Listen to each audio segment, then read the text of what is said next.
Graças a Deus. Também fiquei feliz em ver aqui o nosso irmão Paulo. É Paulinho? Meu irmão, fique à vontade. Deus continue te abençoando, viu?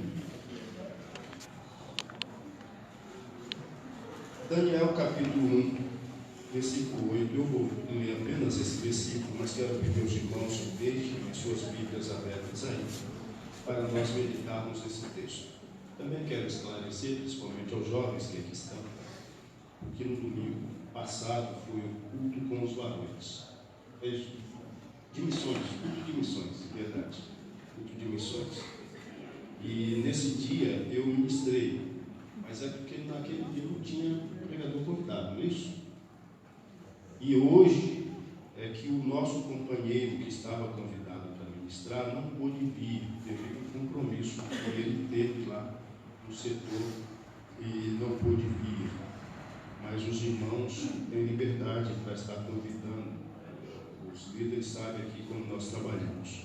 Amém? Não é uma imposição nossa, não. Gostaria muito de ouvir aqui o companheiro ministrando a palavra de Deus. Muito bem. Versículo 8 diz assim: E Daniel assentou no seu coração não se contaminar com a porção do manjar do rei, nem com o vinho que ele bebia.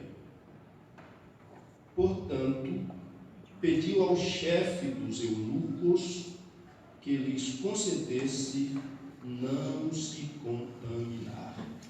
Amém, irmãos? Amém. Deixe sua Bíblia aberta aí. Vamos meditar nesse texto, esses minutos que nos restam. Tenho certeza que Deus vai falar conosco, porque Ele tem prazer. Deus tem prazer em falar conosco. Oxalá nós tivéssemos disponibilidade, estivéssemos disponíveis em todo o tempo que Deus quer falar conosco. Às vezes a correria do dia, as preocupações nos levam a estar tão apreensivos, tão agitados, e não percebemos que Deus está falando conosco. Porque Deus não fala conosco somente aqui.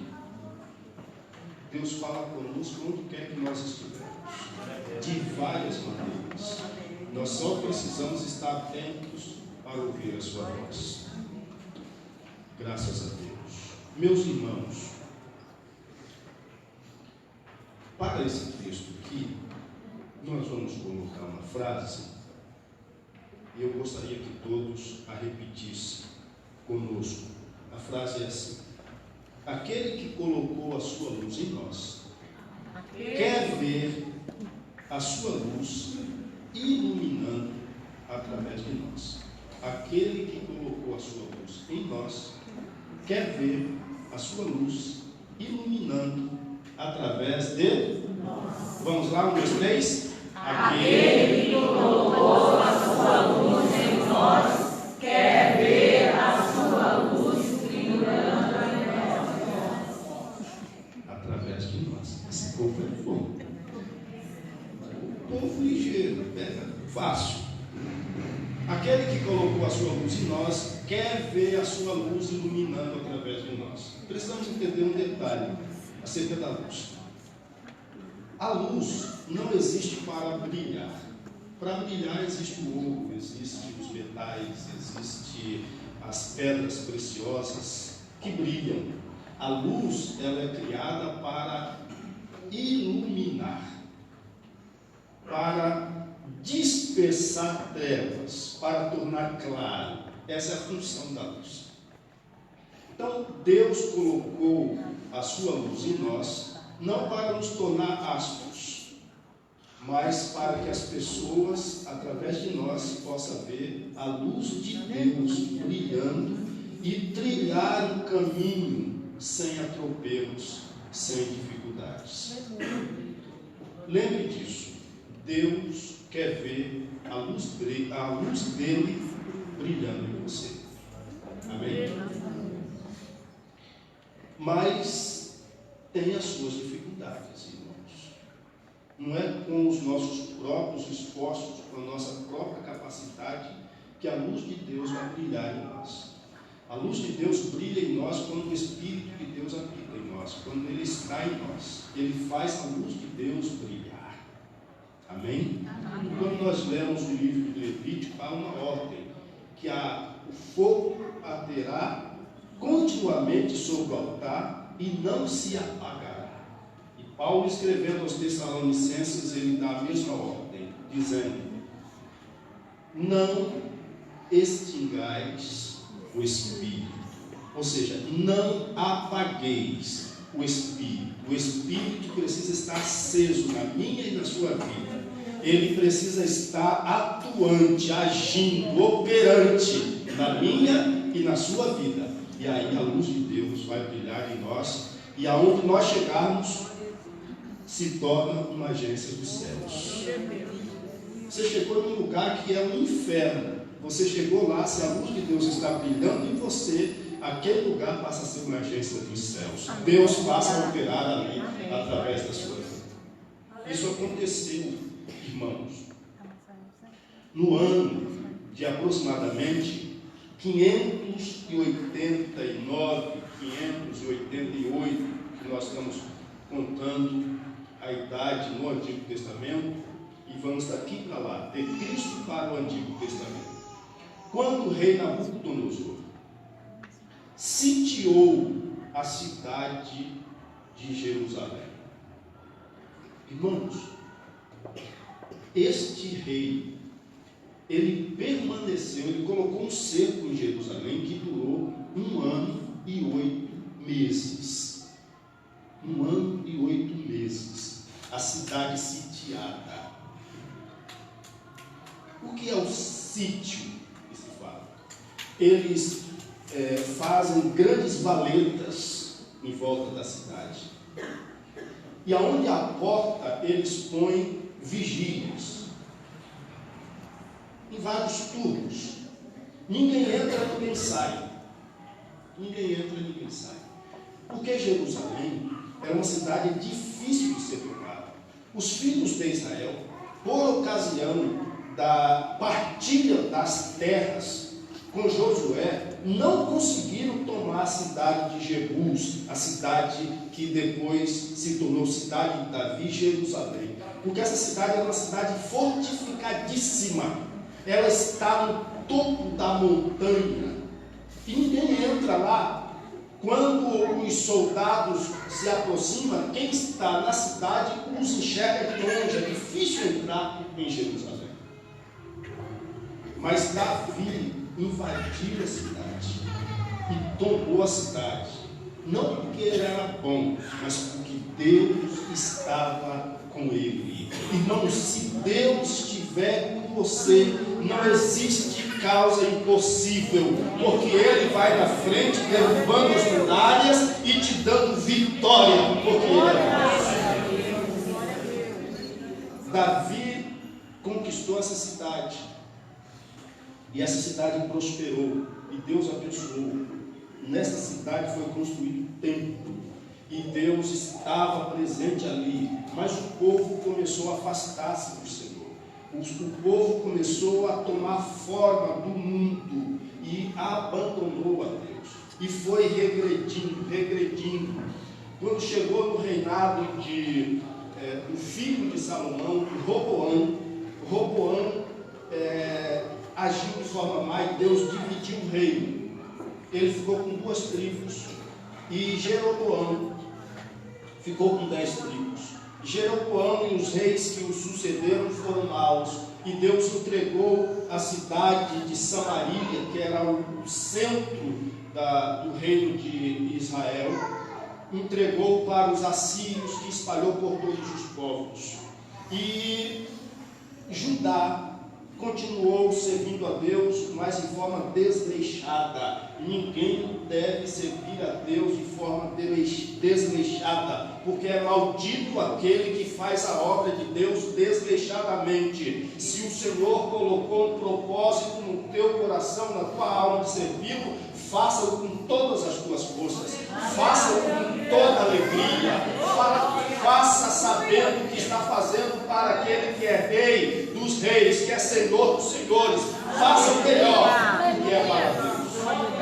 Porque Ele fez o melhor por nós. Ele entregou seu único filho para morrer por mim, por você. Ele entregou seu único filho para morrer por nós, porque todos nós estávamos condenados à morte eterna, mas Cristo Jesus morreu para nos dar vida eterna.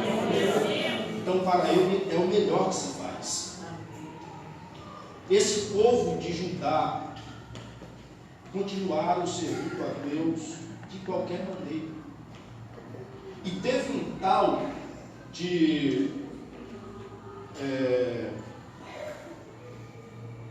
esqueci o nome do rei, o cara é tão ruim. Manassés foi filho do rei Ezequias. Lembra do Ezequias? O Ezequias foi aquele rei que Deus disse para Isaías vai lá e diz para Ezequias colocar sua casa em ordem, porque ele vai morrer e não vai viver.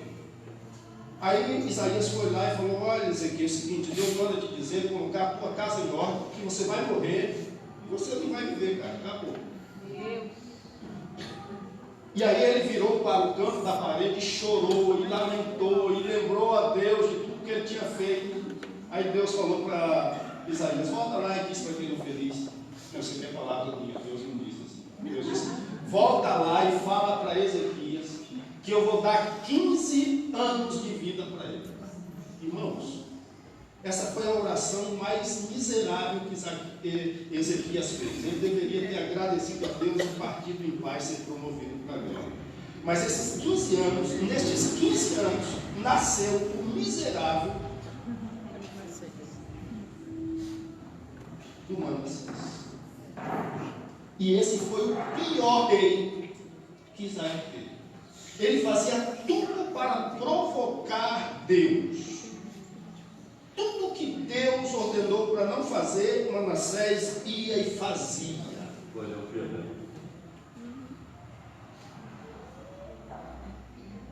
E por causa de Manassés, Deus disse que não perdoaria Judá, por causa das maldades de Manassés. Até levantou um rei bom chamado Josias, que o texto diz que antes dele não houve outro igual, que depois dele também não haveria outro rei igual. Nem mesmo Davi conseguiu fazer o que Josias fez. Mas mesmo assim, Deus não voltou atrás. E quando foi no ano de 588 aproximadamente, Nabucodonosor sobe contra Judá. E não tinha como invadir Jerusalém. Então ele faz um cerco que dura 1 ano e 8 meses. Imagine você, irmão, irmã, 1 ano e 8 meses sem poder sair e nem entrar na sua casa. A água acaba, o café acaba, o açúcar acaba, o pão acaba, a carne acaba, vai acabando tudo. O povo estava vivendo uma miséria, o povo estava morrendo de fome. Até chegou uma hora que não tinha mais jeito, não tinha mais o que fazer. Então Nabucodonosor entra com a sua tropa e leva cativo o povo de Judá para a Babilônia. Alguns fugiram, mas a grande maioria foram levados cativos. E dentre estes foram levados também Daniel, Ananias, Misael e Azarias, 4 jovens tementes a Deus. Irmãos, Deus nunca ficou sem testemunho na terra. Quando se pensa que tudo está um caos, que ninguém mais serve a Deus, Deus sabe que lá dentro aquele caos existem aqueles que são fiéis, que são verdadeiros.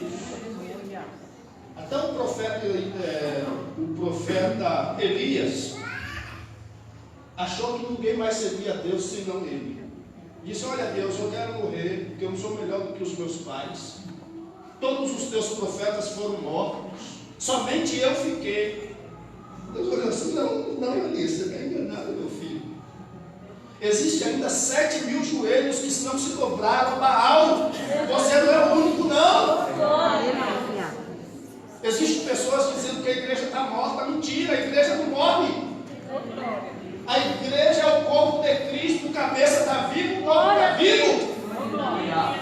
E o cabeça, ele morreu, mas ressuscitou, venceu a morte para nunca mais morrer.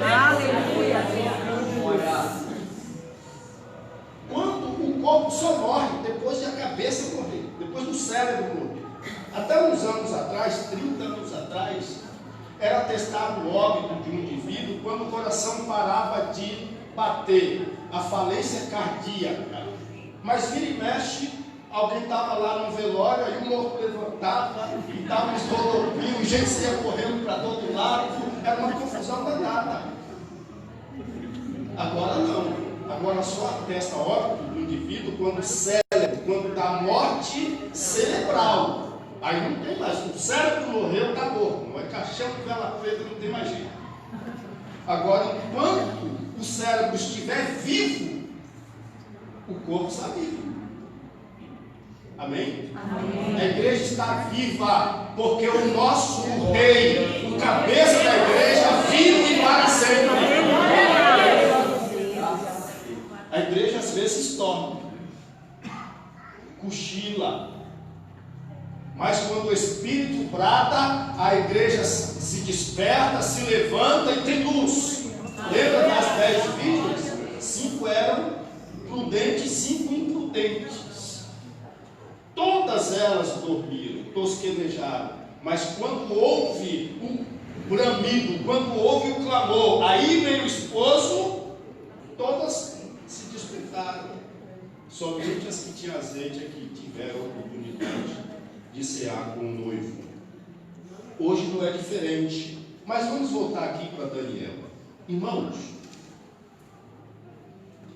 a vida não é justa. Existem pessoas frustradas porque acham que a vida é justa. A vida não é justa. Justo é Deus, a vida não. Então, tem gente que procura servir a Deus com todo zelo, com todo carinho, com toda integridade, mas vem doenças sobre ele, vem calúnia sobre ele, vem desemprego sobre ele, acontecem acidentes na família, é coisa dessa vida. Jesus nos despertou acerca disso. Ele disse: olha, no mundo tereis aflições, mas tende bom ânimo, eu venci o mundo. Não se desanime, porque a vida não é justa. Existem pessoas que sofrem algumas injustiças, e aí a vida dele inteirinha é afetada por aquela injustiça. Existem pessoas que não é considerada quando deveria ser. E o fato dele não ser considerado, não ser reconhecido ou reconhecida, gera uma tristeza na alma dele para a vida dele inteira. Ele se torna uma pessoa amarga, uma pessoa fria, uma pessoa distante. Não, a vida não é justa, mas o teu Deus é justo. A injustiça não vai perdurar na tua vida por muito tempo. Você não vai ser vítima da injustiça o tempo todo. Em um determinado momento o Senhor se levantará e te restaurará e fará justiça na tua vida. Aquilo que o mundo não reconhece você, Deus reconhece você. Imagine, nós temos aqui moços e moças, 15, 16, 20 anos, e é injustiçado. Imagine um garoto, uma garota dessa levar essa injustiça para o resto da vida. Não. Deus tem coisa boa para você ali na frente.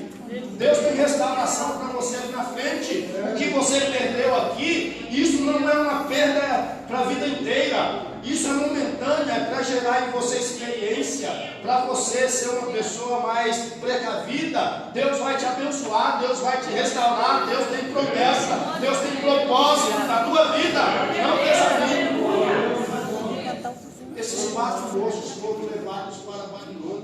eles tinham seus projetos, seus planos, eles eram pessoas capazes, eles eram pessoa que sonhava com sucesso. De repente se vê escravos, levados cativos, e eles poderiam dizer: a nossa vida acabou, não há mais razão de viver. Irmãos, enquanto houver Deus, e Deus existirá de eternidade a eternidade, enquanto Deus existe, existe também razão de viver, porque Deus é a razão do nosso viver. Glória a Deus. Quando chegaram em Babilônia, irmãos, o rei Nabucodonosor chama o chefe dos eunucos, um tal de Aspenaz, diz: olha, escolhe aí dentre os cativos jovens nobres, jovens bonitos, jovens preparados, jovens que têm a possibilidade de atuar no reino, está entre nós. Você vai dar para esses jovens 3 anos de faculdade. Esse jovem, no período desses 3 anos, ele vai participar da mesa do rei. Tudo que o rei comer, tudo que for levado para o rei, vai ser disponibilizado para esses jovens. O que o rei comer, eles vão comer. O que o rei beber, eles vão beber. E eles vão ter uma faculdade de 3 anos em Babilônia, a potência da época, os Estados Unidos da época. Imagine você que sonha ir para Harvard, tem uma oportunidade dessa sem gastar nada. Puxa vida, é Deus na casa, é Deus por mim. Irmãos, Daniel sabia que Deus estava trabalhando, mas ele sabia também que ali havia uma retaliação do inferno para destruir as suas vidas e o separarem de Deus. Então ele foi ousado. No versículo 8 ele diz que não se contaminará com manjar.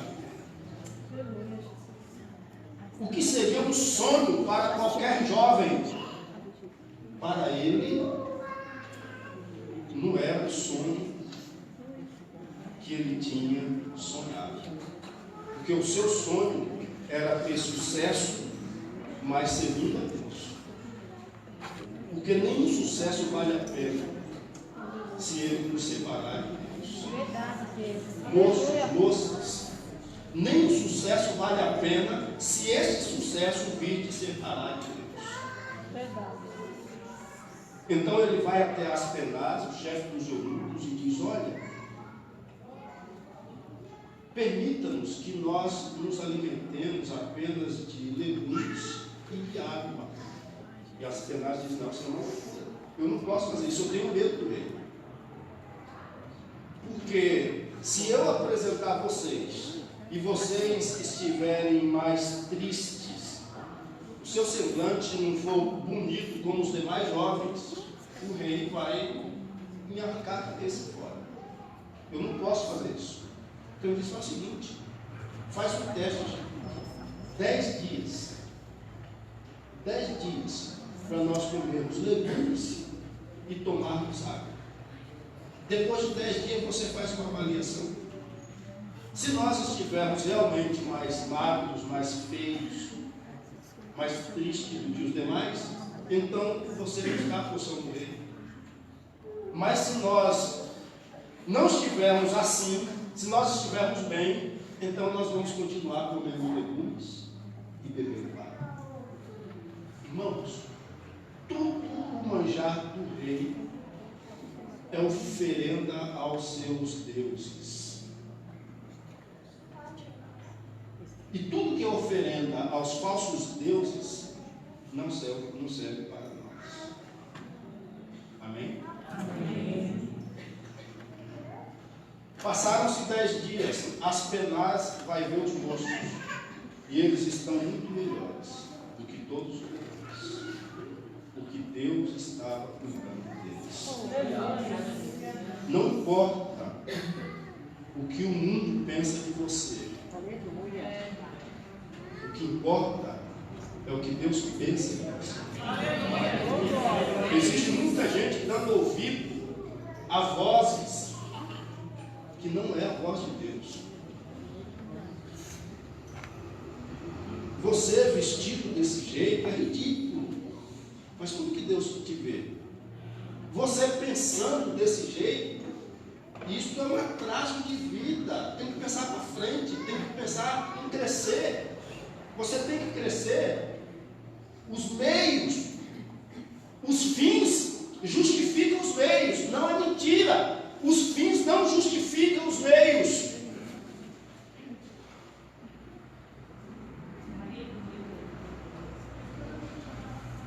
Existem regras para nós crescermos nesta vida e agradar a Deus. A primeira regra é a regra do amor.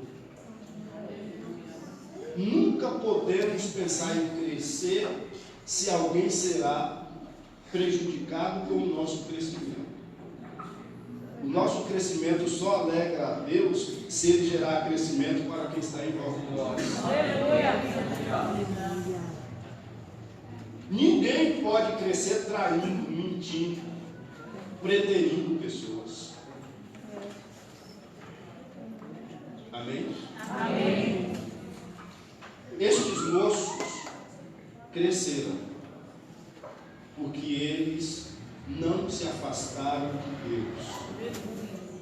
Meus amados irmãos, no capítulo 2, Nabucodonosor tem um sonho.